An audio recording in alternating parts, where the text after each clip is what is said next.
melawai. Kalau sampai kita tunjukkan ini merupakan presiden yang sangat-sangat buruk untuk penegakan hukum di Republik ini. Bahwa sebenarnya kalau kasus ini kalau kita bedah lagi kan sebenarnya sudah 2 tahun lebih ya, sudah berjalan. Dan selama ini dari Bapak Jokowi mengambil posisi yang sangat pasif. Mungkin mengingat beliau juga merupakan presiden Republik Indonesia pada saat itu, sehingga mungkin beliau juga tidak akan mau mengambil langkah hukum apapun. Tapi makin kesini beliau sudah tidak lagi menjabat, sudah dalam masa pensiunnya beliau sebagai presiden. Tapi masih ada pihak-pihak yang mencoba memframing Bapak untuk bahwa mengenai tuduhan ijazah palsu itu. Sehingga ya mungkin satu-satunya cara ya akan kita ambil langkah hukum. Jadi kami juga ingin meluruskan juga sedikit bahwa ada framing-framing di media seakan-akan tunjukkan aja lah Pak ijazahnya, tunjukkan aja pasti selesai kasusnya. Pertama kami sampaikan bahwa kalau sampai kita tunjukkan ini merupakan presiden yang sangat-sangat buruk untuk penegakan hukum di Republik ini. Indonesia kan negara hukum, semua ada prosedurnya. Kalau ingin melaksanakan, meminta hak, itu ada prosedurnya. Ada gugatan, ada pelaporan, dan lain-lain. Sehingga kalau memang ada pihak-pihak yang merasa mereka memiliki hak untuk itu, silahkan. Tapi kan presiden buruknya kenapa?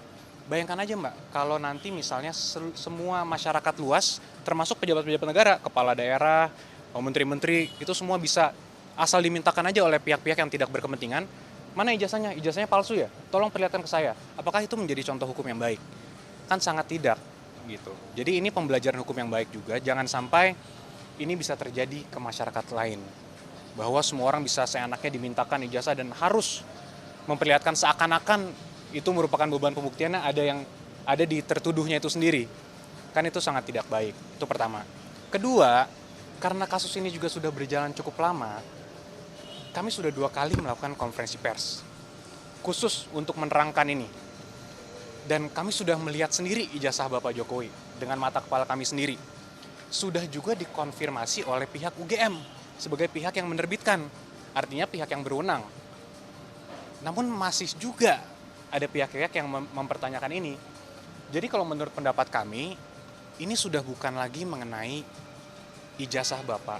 Ini bukan lagi mengenai ada niat betul untuk mengkonfirmasi, memverifikasi ijazah Bapak. Karena ini sudah dilakukan konfirmasi oleh pihak UGM, apalagi. Jadi kami melihat pendapat kami ini sudah ada juga ya mungkin upaya-upaya beberapa kelompok masyarakat juga atau pribadi juga untuk mendiskreditkan, menyerang martabat Bapak Jokowi. Inilah mengapa juga kami tentunya sebagai kuasa hukum terus berdiskusi dengan Bapak sangat intens mengenai ini dan ya mungkin dalam waktu dekat kita akan ambil langkah-langkah hukum.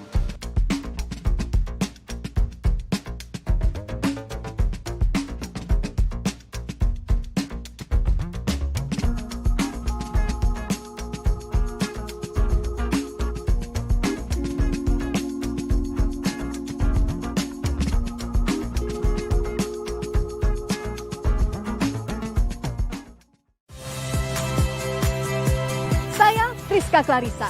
Saksikan program-program Kompas TV melalui siaran digital, pay TV, dan media streaming lainnya.